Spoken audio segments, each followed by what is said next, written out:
ఎప్పుడు నువ్వేనా ఏంద్రబాబు సుంకాలు వేసేది, నీ మీద నేనేస్తానంది కెనడా. ఇప్పుడు పద్దాక పదే పదే విసిగిస్తున్నటువంటి అమెరికా కెనడా షాక్ ఇచ్చింది. ఏదైతే 50% టారిఫ్లు విధించిన అమెరికా మీదన కెనడా కూడా ప్రతీకార దాడికి దిగింది. ఉక్కు, పాల ఉత్పత్తులు, గృహోపకరణాలు, వ్యవసాయ పరికరాలతో సహా సుమారు $20 బిలియన్ విలువైన అమెరికన్ వస్తువుల మీద మంగళవారం ప్రతీకార సుంకాలు వేసింది. ఈ కొత్త సుంకాలు పారిశ్రామిక వస్తువులకు పరిమితం కాకుండా సముద్రపు ఆహారం, చీజ్, దుస్తులు, సౌందర్య సాధనాలు, టాయిలెట్ పేపర్ లాంటి వస్తువుల మీద కూడా ప్రభావం చూపుతున్నాయి.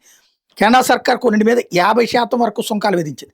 సెప్టెంబర్ 8వ తేదీ నుంచి 15%, 25%, 50% రేట్లతో ఈ సుంకాలు అమల్లోకి రాబోతున్నాయి. ఇందులో భాగంగా పల్స్, కాగితం, ఎలక్ట్రానిక్స్ వంటి 700కు పైగా ఉత్పత్తుల మీద అమెరికా విధిస్తున్న సుంకాలకు సమానమైన రేట్లను కెనడా కూడా వర్తింపజేయబోతుంది. అనేక అమెరికన్ ఉత్పత్తుల మీద సుంకాలు 25% నుండి 50% పెరగబోతున్నాయి. ఈ టారిఫ్ల ప్రభావం ప్రధానంగా ఉక్కు, అల్యూమినియం మీద ఉండబోతుంది. తమ ఆదాయాన్ని పెంచుకోవడమే కాకుండా కెనడియన్ కంపెనీలను రక్షించడం, అమెరికా నుండి దిగుమతులు తగ్గించడమే తమ లక్ష్యమని కెనడా అధికారులు తేల్చి చెప్పారు.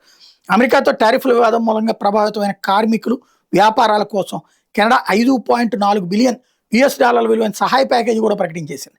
అమెరికా మీద ప్రతీకార టారిఫ్ల వల్ల తమ దేశంలో కొన్ని వ్యాపార సంస్థలు, వినియోగదారు ఖర్చులు పెరుగుతాయని కెనడా అధికారులు అంగీకరించారు.